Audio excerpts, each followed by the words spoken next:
Irmãs e irmãos, estamos mais uma vez trabalhando a espiritualidade na ação. O tema de hoje é um tema fundamental para o Brasil, que nós queremos construir e solidificar. Nós sabemos que a educação, para ser realmente força de Deus em nós, ela tem que estar em plena sintonia com a liberdade. Então, espiritualidade e educação para a liberdade é a nossa temática de hoje. Vai estar conosco, trabalhando com muita alegria, transmitindo esse programa, a TV do Rio Grande do Sul, a Pop TV. Você pode sintonizar no canal 23.1 e ela está em Porto Alegre, bem como a TV, mesmo Pop TV, mas em Sobradinho, pega no canal 45.1. Então, um abraço para todas e todos que estão acompanhando o nosso programa através da televisão e os demais programas que vão entrar em sintonia conosco. Bem-vindas, bem-vindo. Cada um de vocês que está agora assistindo, dê um like aí, dá um joinha e faz com que esse programa contagie o máximo possível de pessoas, porque esta é a nossa missão, de fazer com que a verdade venha para libertar todos nós. A pessoa que está conosco hoje na apresentação é a Thay Araújo. Veja só, estamos agora com uma pessoa de Minas Gerais. Ela é uma mulher guerreira, ela é da educação popular, é uma incansável defensora de políticas sociais, na área da educação e demais áreas, licenciada em História, pós-graduanda em História da Arte, conhece de perto a realidade da sala de aula e o desafio do que é um jovem negro conseguir vencer todas as etapas e chegar ao sucesso, né? Bem como uma criança branca sofre muito também com essa realidade. Foi eleita delegada nacional de cultura por Minas Gerais, conquistando a segunda maior votação do Estado. Também compõe um grupo da Comissão de Ética da Universidade Estadual de Minas Gerais. Desenvolve projetos voltados para o letramento racial, a educação antirracista e a cultura e a cidadania. Isso aonde? No estado de Minas Gerais. Thay, se apresente para nós aí. Na verdade, já te apresentei. Dê sua saudação ao povo. Saúde a todos desse canal maravilhoso. Agradeço bastante ao Frei Davi, ao nosso convidado de hoje, o Jefferson Tenório também. É um prazer estar aqui num canal de resistência que nos traz tanta reflexão, né? E tratar de um tema tão importante, né? Porque falar sobre educação e falar de tudo que permeia a educação é muito importante, né? A reflexão crítica é muito saudável para que os jovens possam, de fato, compreender o mundo, a nossa cultura, a nossa sociedade. É um prazer estar aqui. Agradeço muito, Frei Davi. Fico muito feliz também com a presença do Jefferson. Valeu. Está também conosco o convidado especial, Jefferson Tenório. Bem-vindo, Jefferson Tenório. O Jefferson nasceu no Rio de Janeiro e hoje vive em São Paulo e trabalha muito em Porto Alegre. É doutor em teoria literária pela PUC Rio Grande do Sul e foi professor visitante na Universidade Brown, nos Estados Unidos. É autor de Estela Sem Luz, ou Estrela Sem Luz, não sei se eu li errado, é Estela ou Estela, depois ele vai me consertar aqui meu equívoco. E principalmente autor do livro que mais gerou polêmica ultimamente no Brasil, O Avesso da Pele, lançado em 2020, livro que está em todas as indicações do MEC para ser adotado nas escolas, e bem como em lugares das várias secretarias estaduais e municipais. Esse livro, O Avesso da Pele, teve seus direitos vendidos para Portugal, Itália, Inglaterra, França, Suécia, China, Eslováquia, México, Estados Unidos e vamos por aí. Saúde o povo aí para nós, meu irmão. Salve a todos, todas. Obrigado pelo convite, Frei Davi. É uma alegria imensa poder conversar. Um salve também para Thay Araújo. É uma alegria imensa poder trocar com vocês sobre educação, espiritualidade e cultura. Muito obrigado pelo convite. Ótimo. Espiritualidade e educação para a liberdade. Nós sabemos que a educação para a liberdade é a nossa grande meta. No entanto, aqui e ali surgem posturas conservadoras que têm corroído essa possibilidade de uma educação libertadora, como nós acreditamos e como Jesus trabalhou, pregou e apresentou a todos nós. Portanto, temos assim, certeza de que esse movimento Escola Sem Partido não vai ter eco, e porque a educação para a liberdade, que vem da força dos evangelhos, que vem de Jesus, vai vencer. Por isso, a gente quer fazer hoje essa reflexão com muita alegria e propriedade.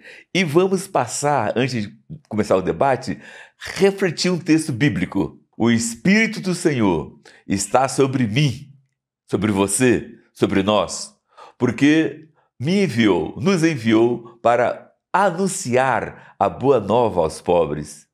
Enviou-nos a proclamar a libertação aos presos e aos cegos a recuperação da vista, a trazer a liberdade aos oprimidos e proclamar um ano da graça do Senhor.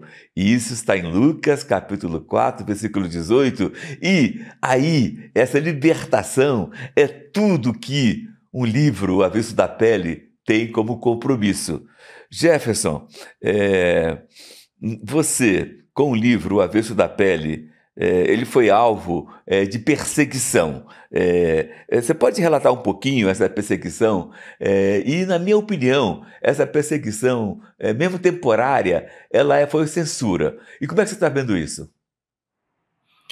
Então, o Avesso da Pele ele foi lançado em 2020 e desde que ele foi lançado eu já ouvia relatos e depoimentos de ele receber algum tipo de crítica, ou eram dos pais, ou eram de políticos, falando que o livro era inapropriado.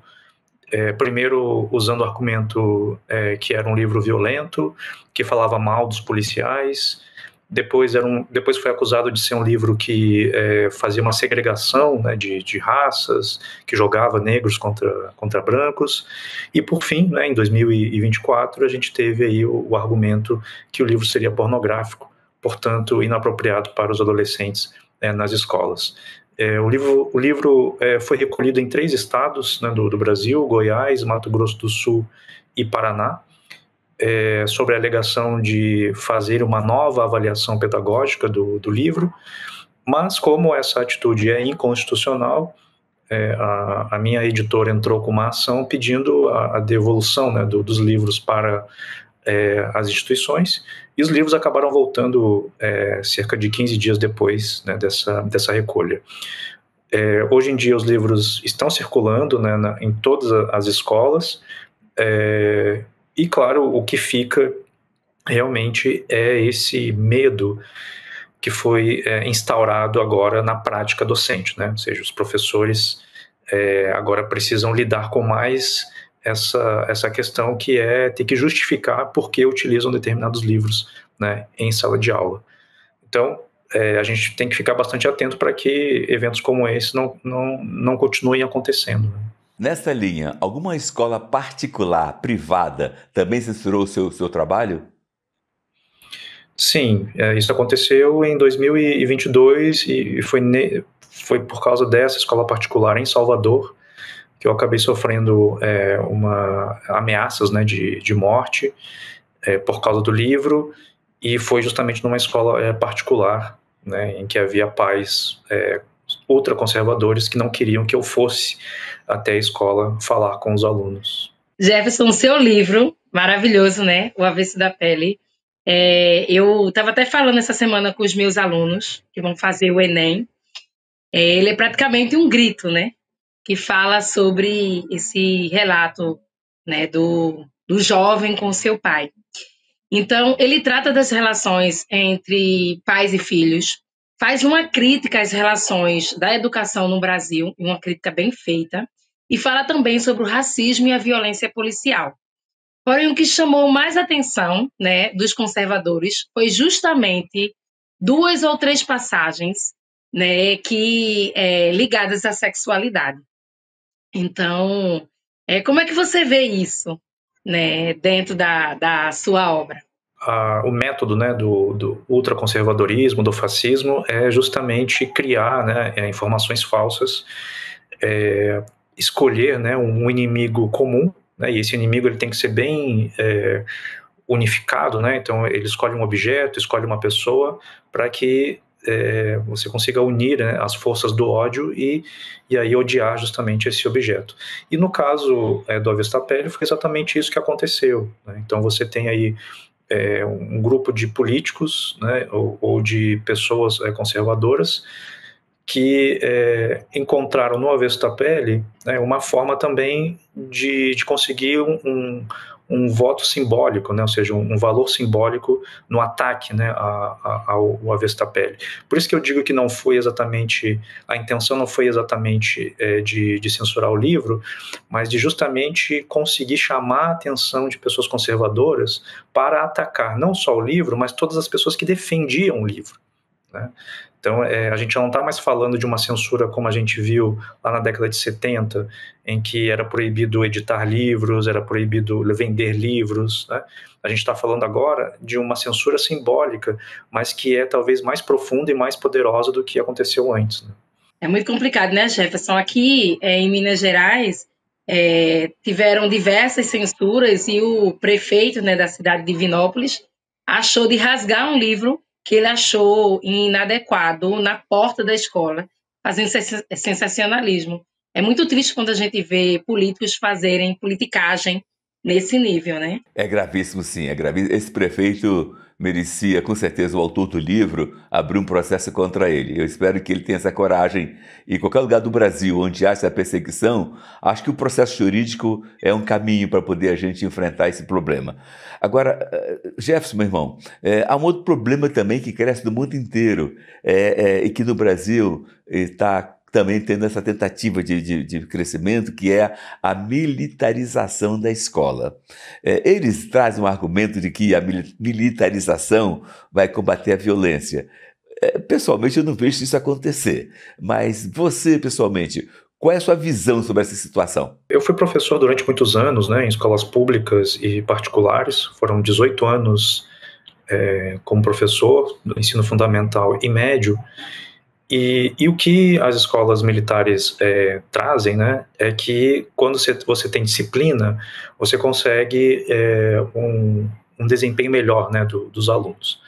O que é totalmente, que é uma inverdade, né, porque as escolas militares, elas fazem, na verdade, um processo seletivo, né, em que eles aplicam uma prova super difícil, em que acaba colocando alunos que geralmente têm, né, um poder aquisitivo maior, e aí eles acabam tendo um desempenho melhor justamente porque já tem as necessidades básicas atendidas, né? O que é diferente de uma escola pública, por exemplo, em que muitas vezes a infraestrutura é terrível.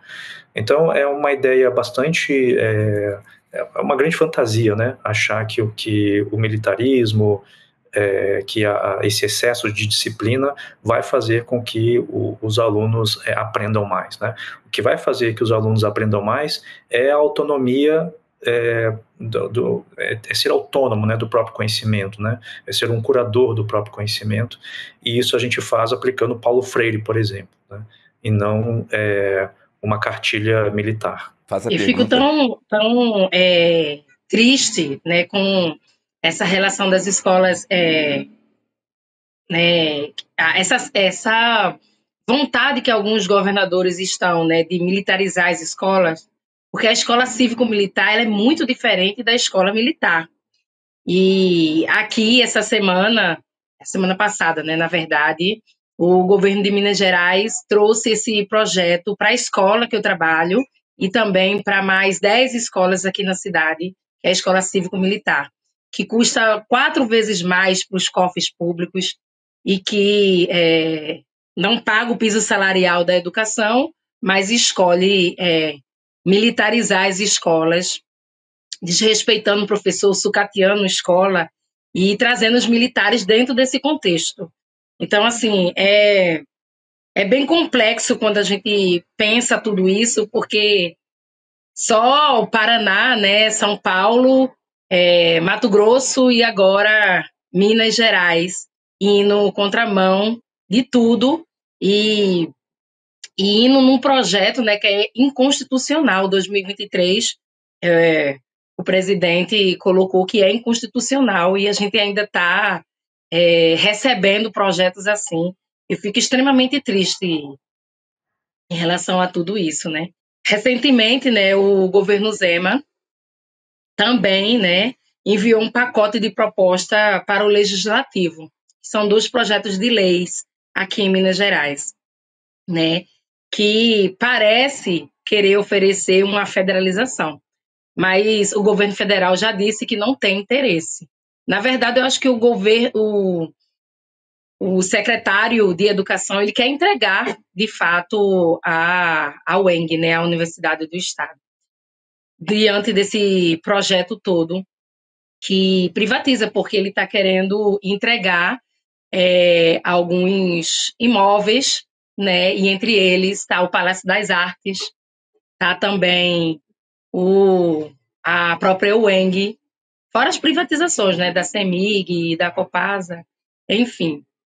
É muito triste quando a gente percebe que um governador tenta privatizar, e ele tentou fazer isso também com o projeto Somar, o projeto, né, de mãos dadas aqui, muito complexo toda essa questão.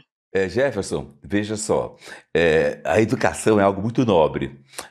Entendemos que ela foi feita para empoderar. Eu fui em alguns países onde a juventude, já no ensino fundamental e mais ainda no ensino médio, estudavam os seus direitos constitucionais. Então você via que era uma escola formada realmente para a cidadania. No Brasil, Jefferson, por que as escolas de ensino médio, pelo menos, não têm conteúdo nenhum para ensinar direitos constitucionais à juventude? Bom, na verdade, a escola é esse lugar de ensaio para a vida, né? É esse lugar de formação de cidadãos, é um espaço em que você cria ali um microcosmos, né?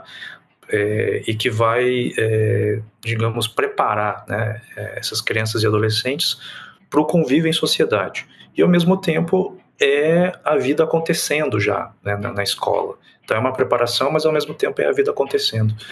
E quando a escola vai mal, é porque a sociedade vai mal.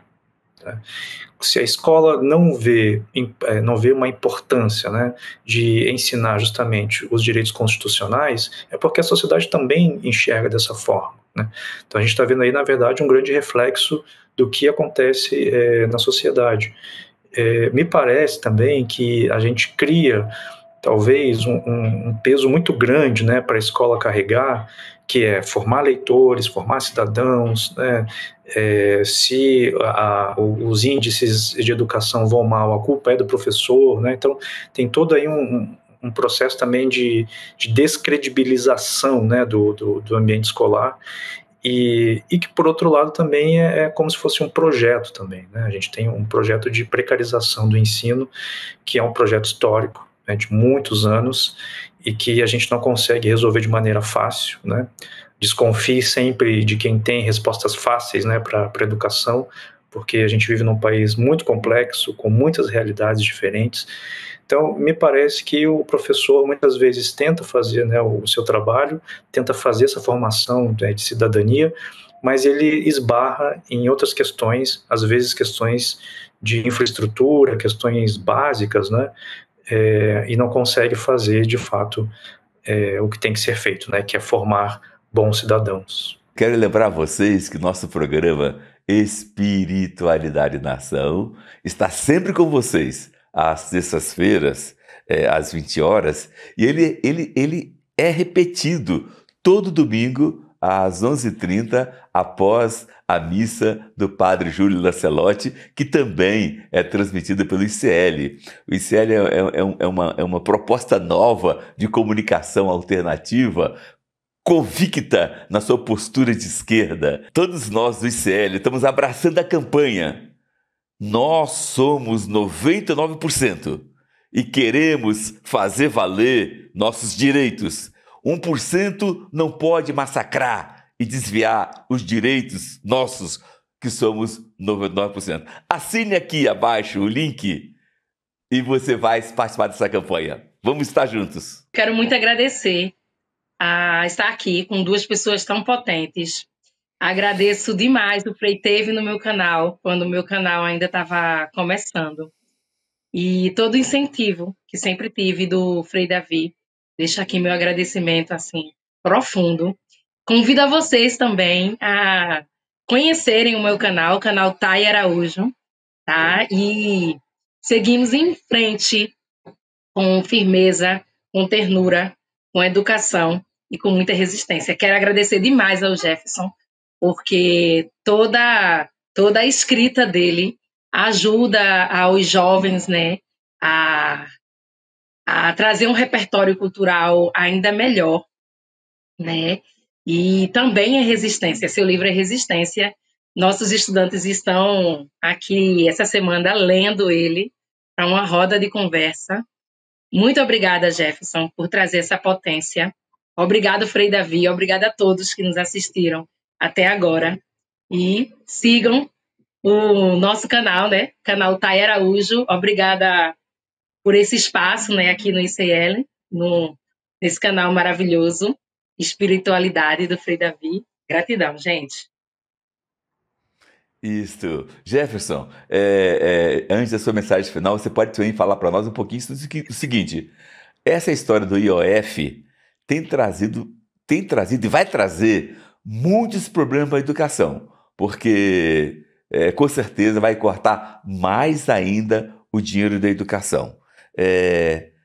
Propostas para a gente poder enfrentar essa situação conjuntural brasileira e não permitir essa barbaridade. Toda essa questão do IOF tem trazido mostrando, na verdade, para a sociedade, né, quem é rico e quem é pobre no Brasil, né?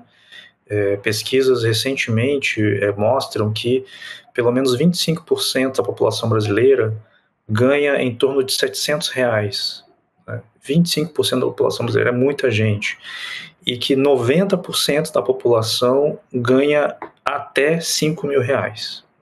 Então a gente tem aí 5% de uma população que ganha mais do que R$5.000 e que é considerada, digamos, rica, né? Então a gente tem aí, na verdade, uma realidade muito complexa, muito difícil e que, obviamente, acaba reverberando na educação, né? Ou seja, a gente já enfrenta problemas históricos, né, de falta de investimento na educação, e com um corte desse, a gente tende, né, infelizmente, a mais um passo para a precarização.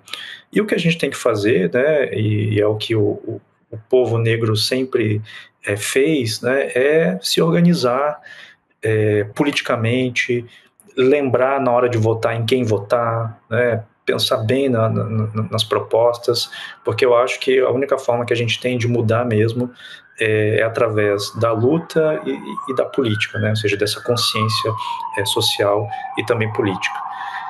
Aproveito aqui também para agradecer pelo convite, Frei Davi, a Thay, pela conversa. Espero aí que os nossos ouvintes ficaram até agora aí, tenham aí ficado entusiasmados, né, para a gente continuar aí esse debate, essa conversa.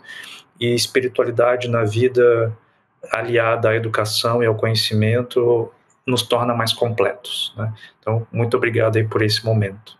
E assim, eu agradeço a participação do nosso querido Jefferson, da Thay, e peço a Deus agora um momento orante por todos nós.